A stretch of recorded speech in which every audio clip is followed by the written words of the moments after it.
и сказку слушать. Как я рад! Ой, а сегодня я вам почитаю тувинскую народную сказку. И сегодня ко мне в гости пришел мой друг Айдын. Привет, Айдын! Айдын, а что почитаем, а? Золотую птичку. Ребята, слушайте внимательнее, хорошо? И ты, Айдын, тоже. Жили-были старик со старухой. Однажды пошел старик в лес за дровами.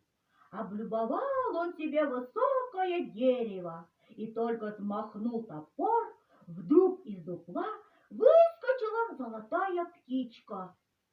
«Не руби, старик, мое дерево!» — заговорила птичка человеческим голосом.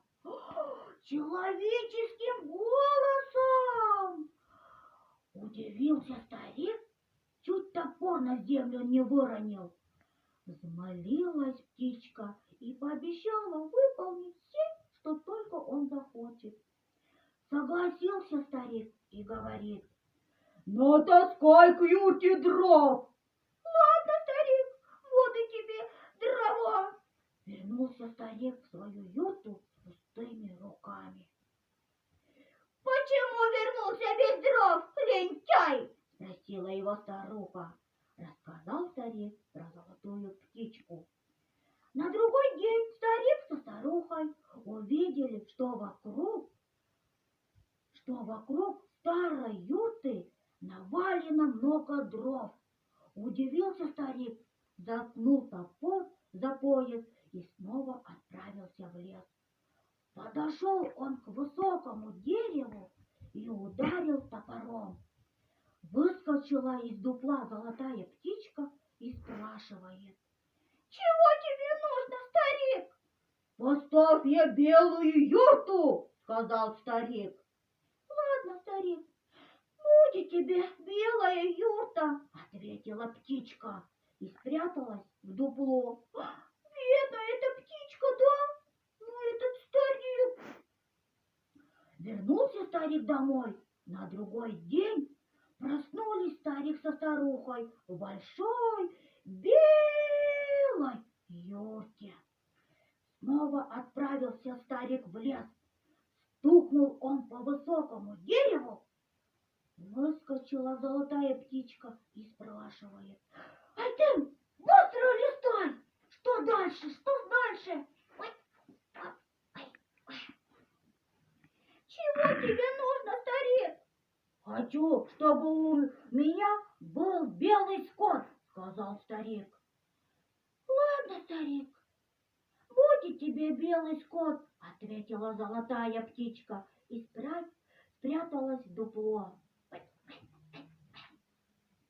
Вернулся старик в юрту, и наутро он со старухой увидел вокруг юрты огромное стадо белого скота.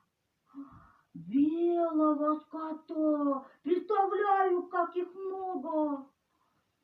Ладно, еще хотите дальше слушать, да, ребята? Слушайте. Стали старик со старухой считать.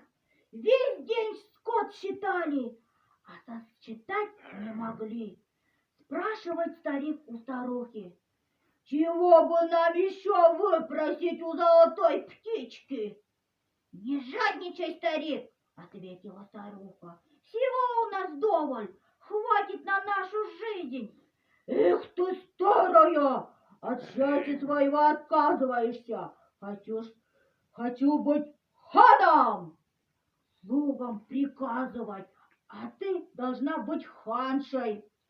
«Опомни, старик, выброси эту глупость из головы», — говорит ему жена. Не послушал его старик и поспешил в лес. Ой, интересно, а там птичка будет?